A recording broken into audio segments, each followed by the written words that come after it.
We just watched The Rise of Skywalker this week. Mm-hmm. I have seen it twice. Ransom, you've seen it once, I think? I've seen it once. Okay. Opening night. Once.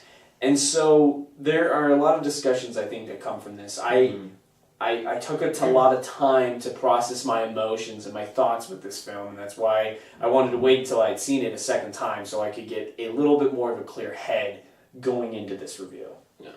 So, unlike normal, where we have kind of our one good, one bad, we can trade off a little bit on that, I feel like let's embrace a little bit of the Star Wars mythos here and embrace the light side and the dark side for this review. Yeah. Alright, do you want to do a trade-off? A little bit of tit for tat there? Yes. Ransom, what's a good thing about the movie that you enjoyed? There is a sense of nostalgia that J.J. Abrams is really good at. Yes. And, you know, in a lot of moments, there's like, you're like, oh yeah, Star Wars, wow. You know, and it gets to the heart of Star Wars. And so, yeah, I'd say that there is a certain good part of the nostalgia of this movie that you could see. Yeah. What about you? So, going alongside that point, the also big criticism of this movie is that it does nothing new and refreshing to the formula, really, and it actually takes tropes that have been done 5 bajillion times in Star Wars movies, and then just maybe says, oh, times them by 100, and then it's that. The stakes, you can't feel them because there's no basis of like a slow bridge to get you to that point. It just is. It's thrown in your face. And the sheer scale of the problems here in terms of what the, I guess you could say, MacGuffin is, although there are many, is just astronomically out of the blue. Yeah. What's another good thing?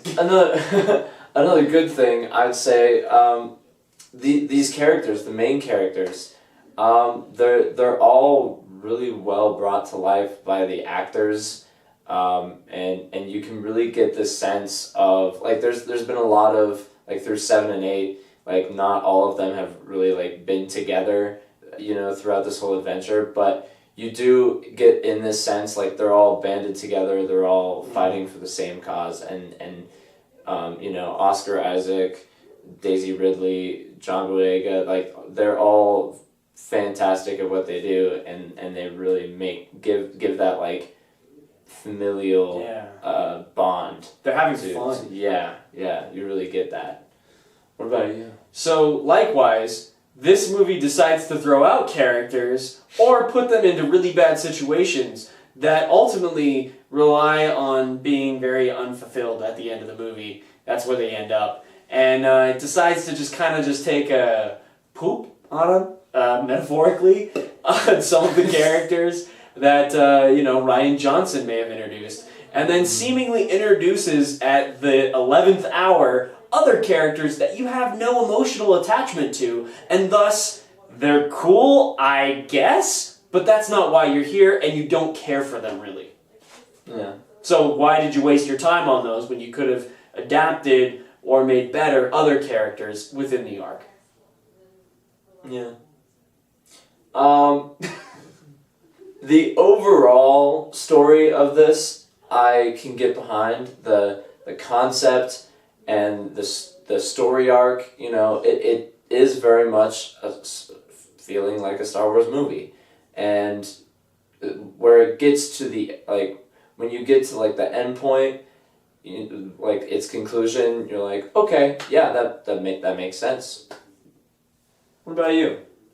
When you get to the conclusion, no, it doesn't make sense, and I don't like it very much. And the fact that this is the end of the trilogy, or the saga, I should say now, is, like, painful to me.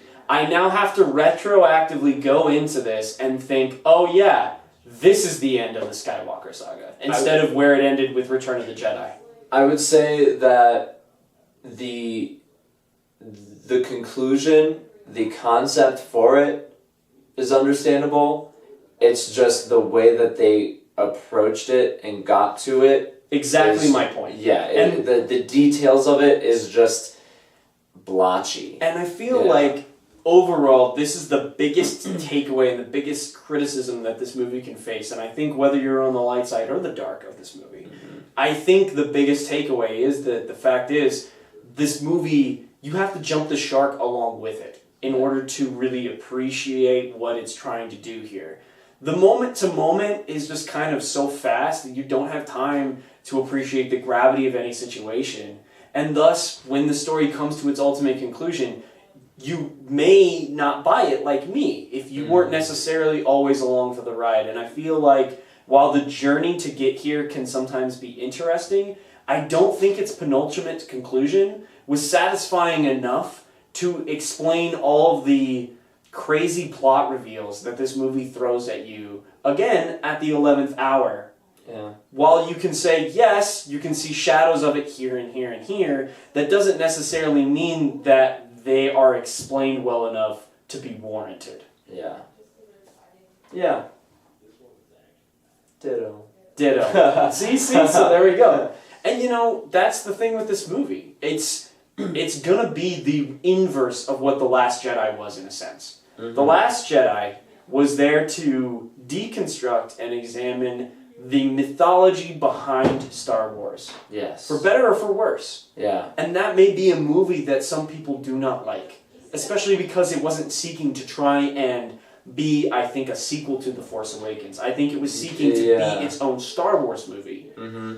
And so when you look at that, and you compare it to where The Rise of Skywalker is going, The Rise of Skywalker is seeking, at the end of the day, to be a conclusion to all of these films, outside of a sequel that wasn't meant to be a sequel necessarily, or care where it was going afterwards. Yeah. So, as a trilogy, and as a conclusion, if that was the point of the movie, and you can't necessarily get behind it all the way, then the movie itself is flawed. Mm-hmm. And so it results in a very take it where you leave it at the end of the day. Yeah. What about you, Ransom? Yeah, I feel the same way. The movie, while I was able to enjoy it, and I was able to see, you know, what they were doing with the whole plot, it's just the way that it comes across, and the approach that's taken, especially going from J.J. Abrams, you know, Rian Johnson, then back to J.J. Abrams. You know, it's like, you just think of the trilogy itself and just think of how, like, it really shows how blotchy it's become. And so I think what Star Wars needs to do going forward is really make sure that they're doing a trilogy and they keep the same directors, or they at least think of where they're going, you know, first off. Or we need to embrace the fact that these are individual movies that can stand on their own legs and tell one specific story, not 10 in a single experience. Yeah, like if this movie had been just spaced out between, like, as the trilogy, I would have been fine with it, because they would have had more time to focus on the reveals, details. and the ways that they get to that journey just feels so messy. Yeah. And that's the big issue with this movie. If I can embrace the light side before we go into our scores on this one, I will say this. At the end of the day, the best thing as a through line for all three of these movies is one single person. And that is Adam Driver. He is hands down the consummate performer of the trilogy. He is showing a new side to the dark side that was never really revealed before. And his ability to get vulnerability across for this character is able to help you get through the awkward transitions of where this plot is needing to go. And so I can't say enough great things about Adam Driver's acting and performance in all 3 of these movies. He is excellent. And I would say the same with Daisy Ridley. Yeah. For a new actress, yes, out of nowhere. Yeah, her stepping on to Star Wars and just taking it away from there. Like that's very impressive. Yeah. I hope producers going forward don't look at her as the Star Wars girl. I hope they look at her as Daisy Ridley, someone who's able to pick up emotion in the scene really quickly and be able to translate that across, because that's what she did here. Yeah, I agree. Yeah. What's your score, Ransom? My score, I think might be a little higher than yours. I'm going with a 7, just because it was, I see it as an average movie. I don't feel tied to it, which is, as a Star Wars fan, is a little bit sad, but I can still enjoy it as a Star Wars movie just because it's a new Star Wars, and that's nice. Funny enough, I have an inverse approach to my explanation. I'm at a 6 on the second viewing. There's enough here, again, that I can enjoy it, but I enjoy it more of as trying to explain conclusions and take what you will from characters that may not have been able to get as much justice as they deserved. Rest in peace, Carrie Fisher. JJ tried as much as anyone could with that. Yeah. And I respect that, even if I don't necessarily love it. Yeah. So coming out as a conclusion for all these disparate plot threads and everything, I can appreciate the try, the effort, some of the explanation to get there, but as a movie, instead, I actually despise it.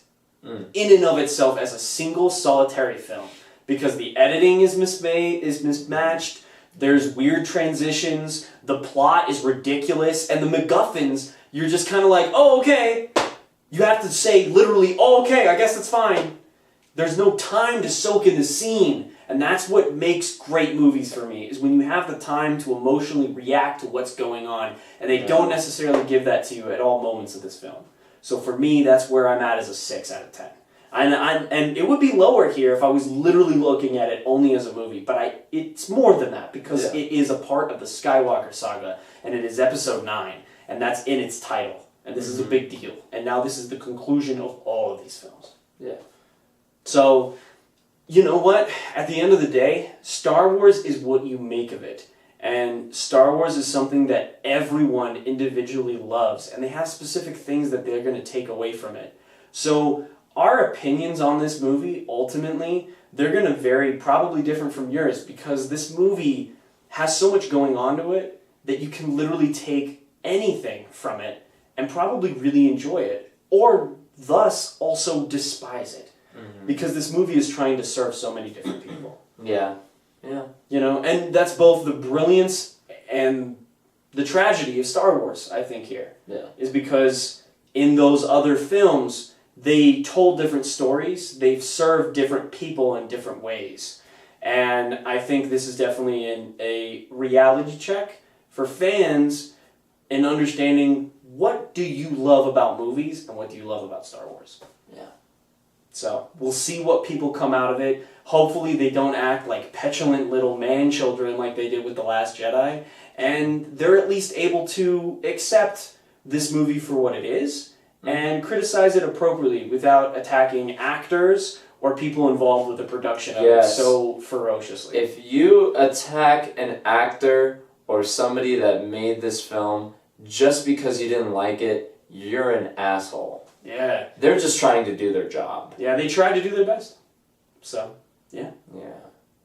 Oh, and please try not to, yell at Kathleen Kennedy too much. I get we needed a thorough line for all these films, but I don't know. How do you replace Lucas? Yeah. I mean, and also, she's kept the business running. And she has had some successes that have been really good. Yeah. So half and half. Well, thank you guys for watching our review here. I know this one was a little bit of a long one, but hey, this is the conclusion to Star Wars, that we love Star Wars. So we just had to be real with you guys. So stay tuned here for more reviews, and as always, let's go watch what's worthy. See ya.